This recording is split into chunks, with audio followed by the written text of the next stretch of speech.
Ibni Mirdas radhiyallahu taala anhu dari Sayyidina Abbas ibn Mirdas radhiyallahu taala anna Rasulullah da'a li ummatihi. Nabi sallallahu alaihi wasallam berdoa untuk umatnya. Asyiyata Arafata, di petang hari Arafah. Menjelang maghrib di hari Arafah tanggal 9.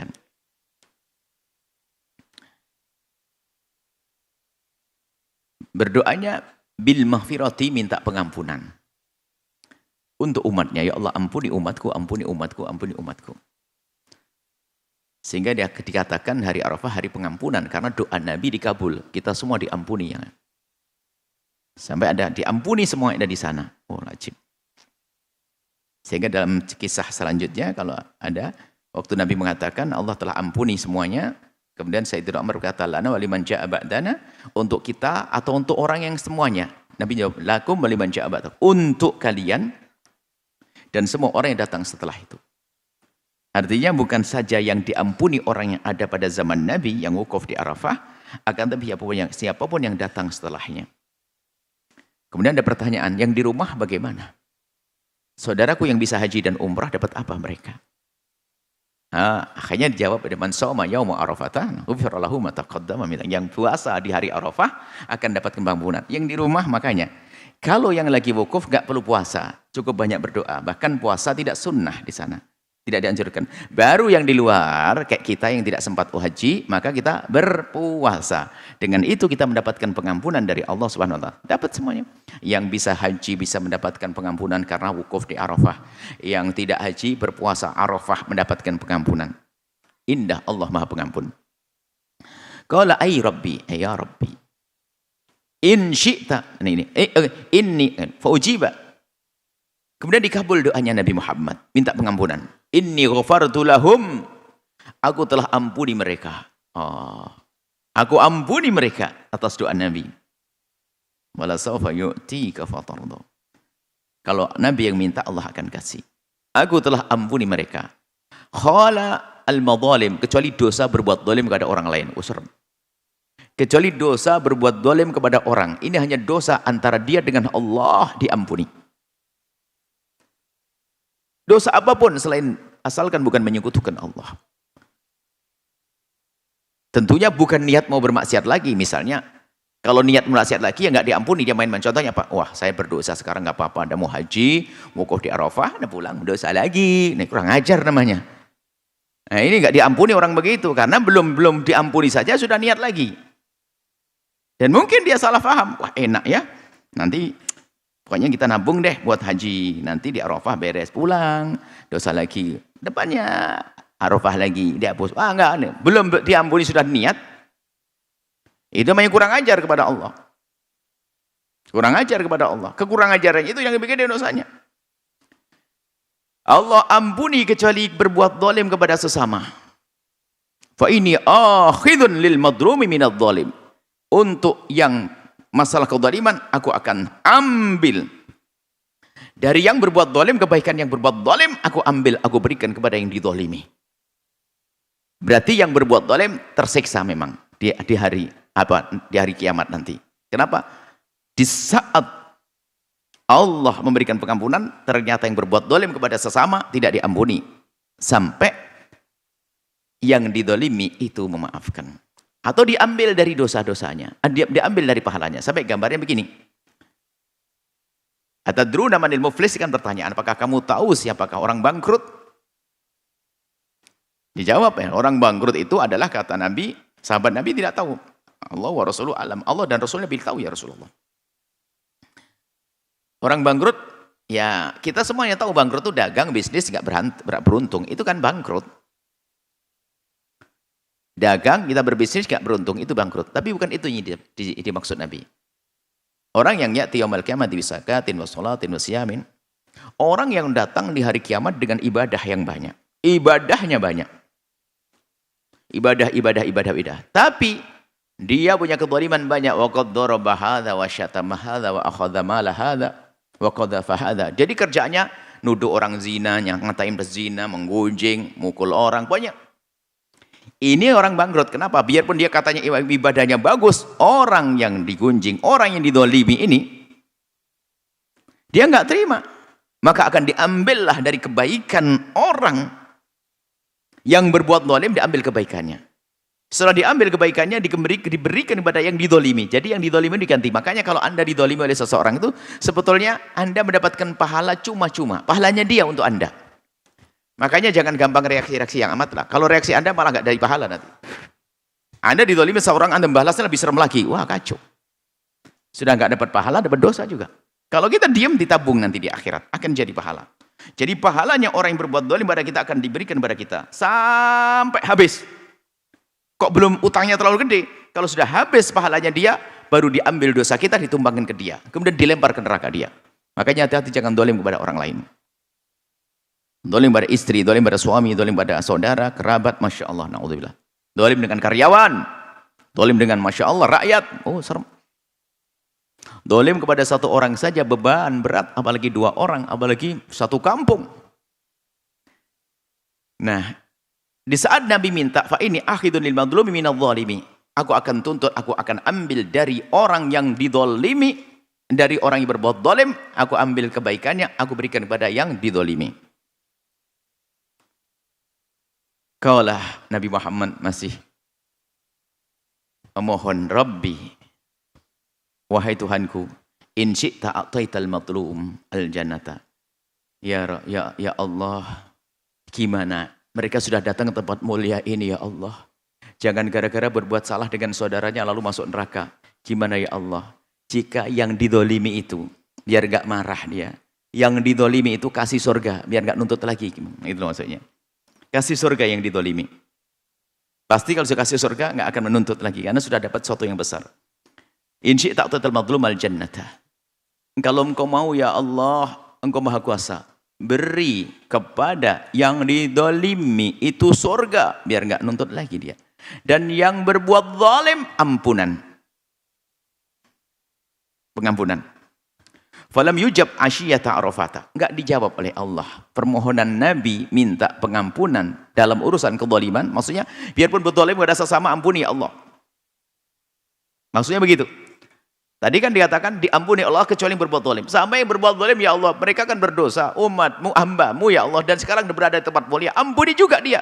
Tidak dijawab oleh Allah. Sampai selesai, di sore Arafah selesai.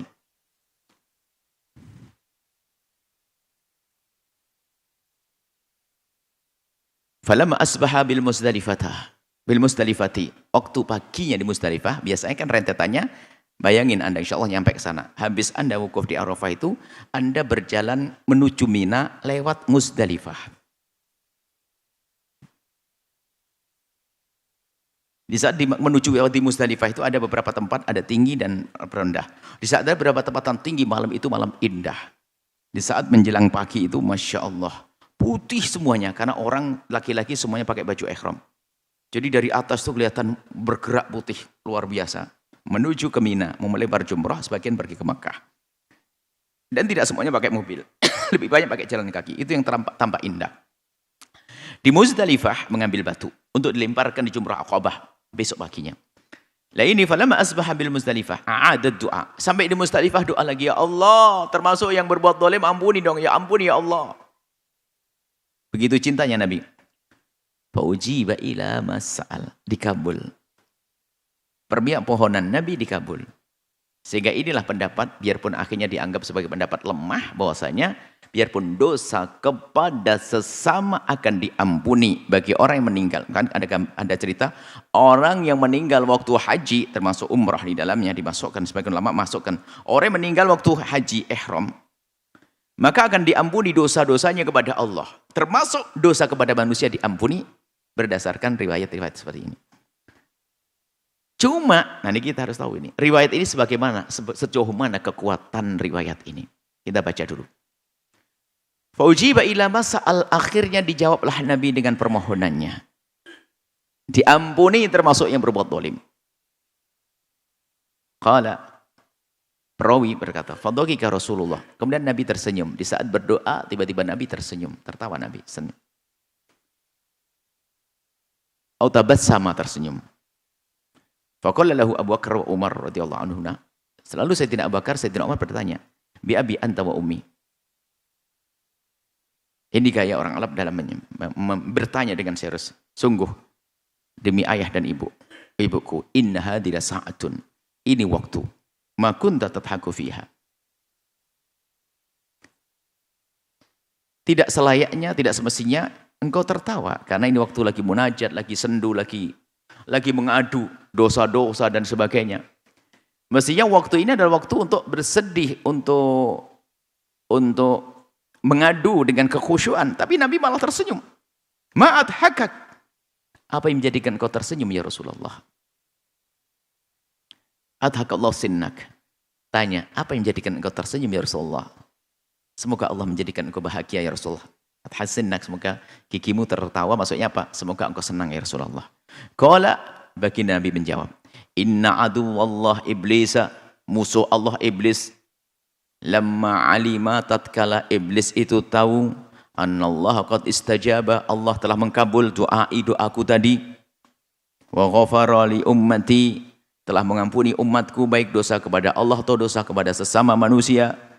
Akhadat turaba, akhirnya iblis, aku diperlihatkan iblis itu mengambil tanah, faja'ala yakhtuhu ala ra'si, kemudian tanah itu ditaburkan di kepalanya, putus asa. Oh, anak Adam musuhku, sudah aku goda bertahun-tahun sampai ke Mekah, kemudian wukuf di Arafah, minta ampun, diampuni oleh Allah. Nyesal dia, kerjaannya sia-sia, jadi setan yang menyesal.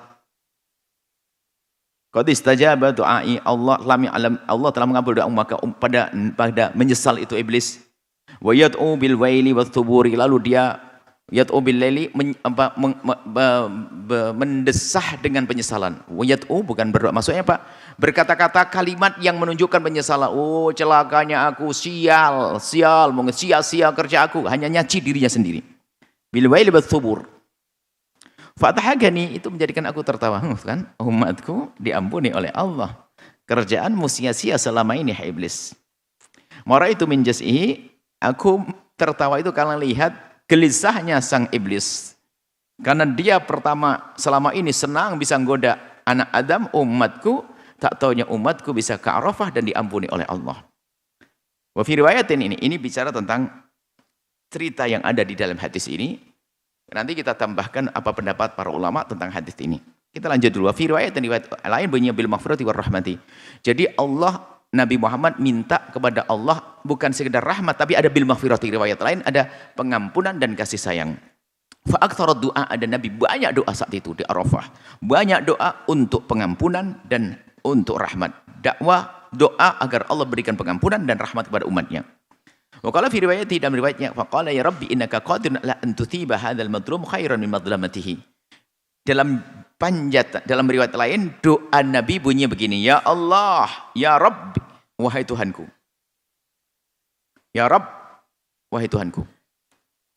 Innaka qadirun, sungguh engkau maha kuasa, ala an tuthiba, untuk memberikan pahala, hadzal madlum, orang yang didolimi. Khairan min madlamatihi, lebih gede daripada mengambil pahalanya orang berbuat dolim. Jadi anggap saja ada orang didolimi, si A didolimi si B. Kedolimannya itu akan diganti dengan pahala 2 kilo dari si B. B berbuat dolim, akhirnya diambil dari B 2 kilo.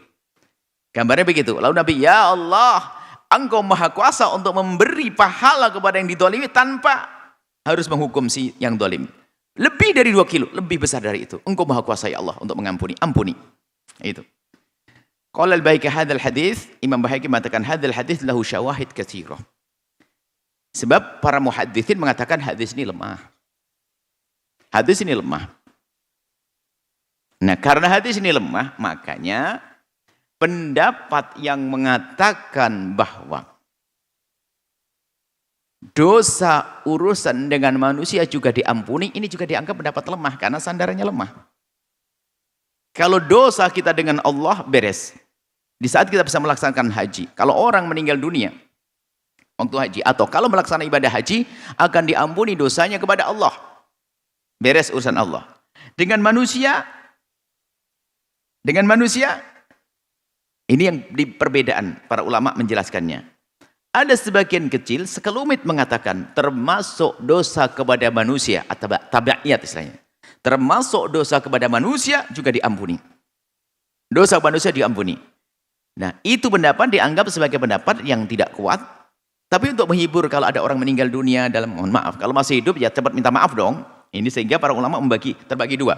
Sebagian mengatakan diampuni dosa kepada manusia sekalipun.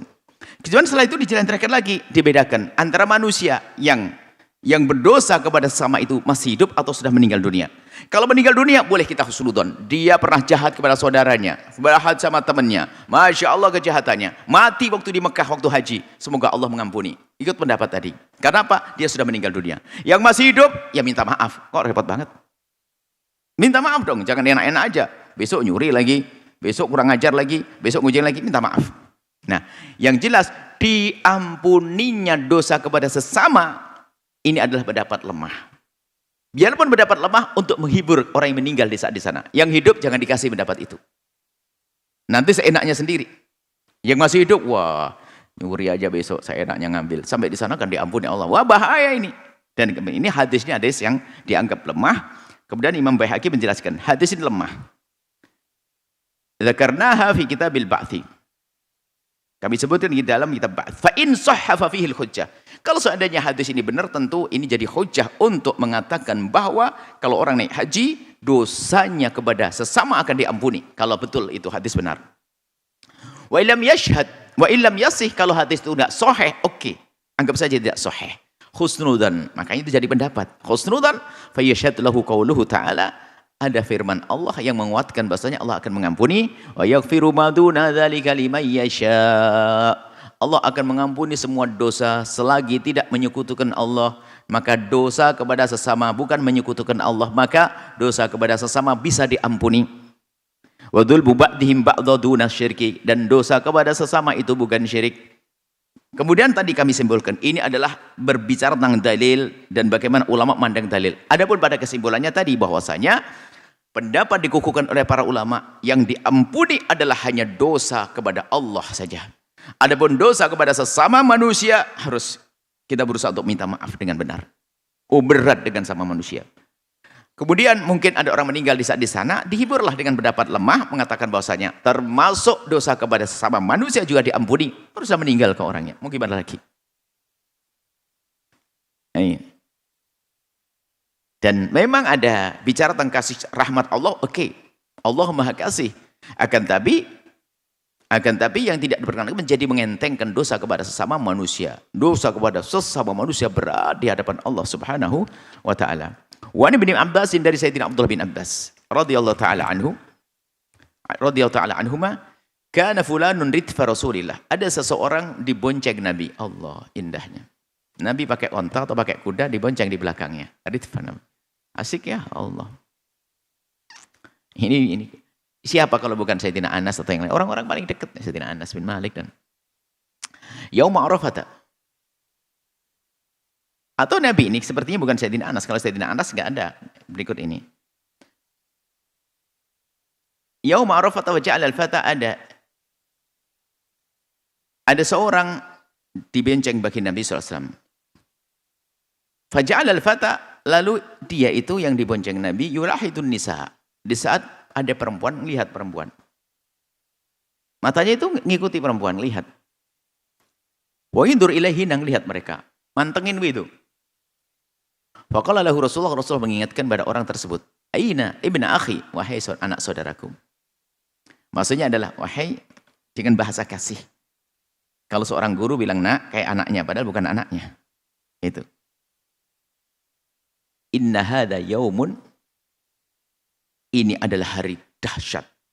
Man malaka fihi sam'ahu, barang siapa menjaga pendengarannya, wa basarahu, dan matanya, wa lisanahu, dan lesannya, tidak ngomong yang haram, tidak melihat yang haram, tidak dengar yang haram, ghufiralahu, akan diampuni dosanya. Ngingetin, jangan gitu dong, matamu kok jelalatan, haram.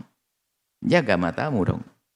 Rawu Ahmad bisanatin sahih, Tabrani wa Ibnu Abi Dunya wa Baihaqi wa Sahih Ibnu Huzamah. Fi riwayatin lahum, riwayat lain berbunyinya begini. Kanal Fadl bin Abbas radhiyallahu anhu. Ini Fadl. Rupanya bukan Sayyidina Anas tapi Fadl ibn Abbas, putra Sayyidina Abbas. Radhifa Rasulullah sallallahu alaihi wasallam. Lalu apakah Sayyidina Fadl yang toleh-toleh? Apakah orang lain ini? Sekelas Sayyidina Fadl masa jelalatan.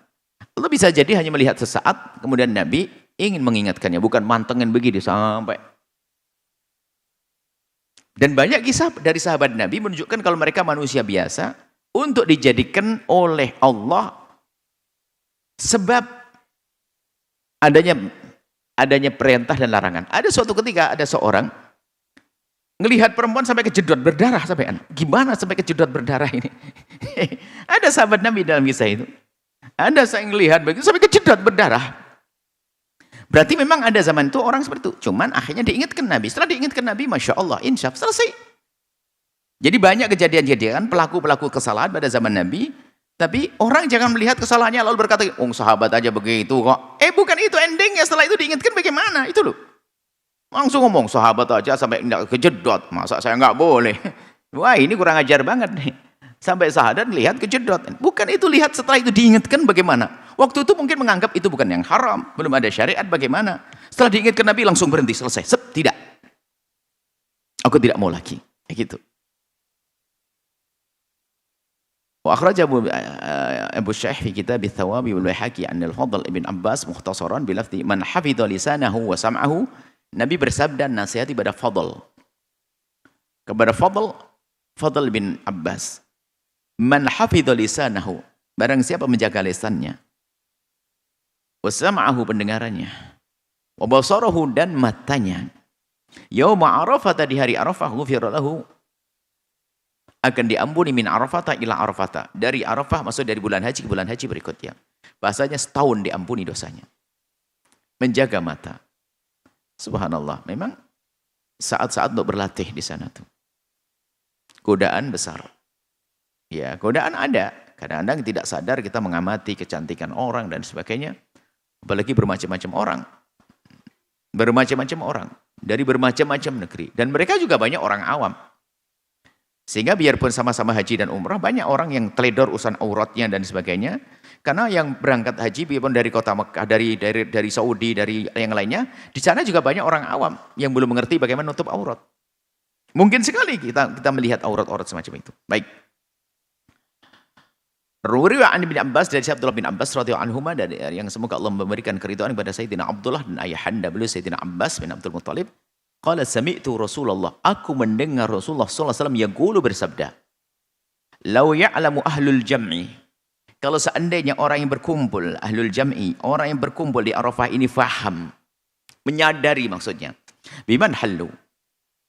Di mana mereka saat ini berada menghadap? Maksudnya apa? Ya semuanya di hadapan Allah. Cuman hari ini saat khusus, saat Allah menyiapkan pengampunan dan rahmat. Kalau seandainya mereka sadar dalam keadaan apa dia, di mana dia, lagi ngapain maksudnya.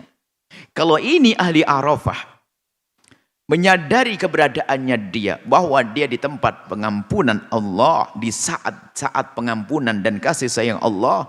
Kalau dia menyadari dengan benar, lastabsyaru, niscaya yang adalah kegembiraan bil fadli karunia ba'dal maghfirati, setelah diampuni Allah ada pangkat lebih tinggi lagi, karunia yang Allah berikan padanya, kemuliaan, kebaikan, kesuksesan, kejayaan. Artinya tempat tersebut bukan sekedar tempat pengampunan, bahkan lebih dari itu, pengangkatan derajat dan seterusnya. Artinya kalau orang yang wukuf di Arafah itu menyadari di mana dia, lagi ngapain dia, sebesar apa pangkatnya dia saat itu, niscaya dia akan bergembira. Nah, yang sadar itu maksudnya gimana sih? Menyadari bagaimana mencari kemuliaan. Gambarannya begini loh ya. Ini banyak intan permata di situ. Di antara batu-batu, Anda lewat tidak sadar. Anda lewat begitu saja. Maka tidak beruntung.